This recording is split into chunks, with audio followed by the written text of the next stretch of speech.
প্রথমেই বলি যে এমআরইএস প্রোগ্রাম আসলে কি। এমআরইএস প্রোগ্রাম মেনলি হচ্ছে একটা মাস্টার্স প্রোগ্রাম এবং সেটা হচ্ছে রিসার্চ বেসড মাস্টার্স প্রোগ্রাম।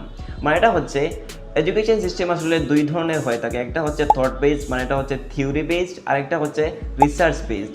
বাংলাদেশে যেমন আমরা যে বেশিরভাগ ইউনিভার্সিটিগুলোতে থিওরি বেসড আমরা লেখাপড়া করে আসছি এবং বাংলাদেশের এডুকেশন সিস্টেমটা মেইনলি হচ্ছে থিওরি বেসড এবং যেখানে আমরা এক্সাম দেই, অ্যাসাইনমেন্ট দেই, এক্সেট্রা এক্সেট্রা। কিন্তু এমআরইএস প্রোগ্রাম হচ্ছে মেইনলি যেখানে আপনার রিসার্চের প্রতি বেশি গুরুত্ব দেওয়া হবে এবং মেইনলি সেখানে আপনি রিসার্চ করবেন। সো এটা হচ্ছে একদম সহজ ভাষায় যে এমআরইএস প্রোগ্রাম আসলে কি এবং এমআরইএস প্রোগ্রামের ডিউরেশন কত সময় হবে সেটা আমাকে অনেকে বলেন।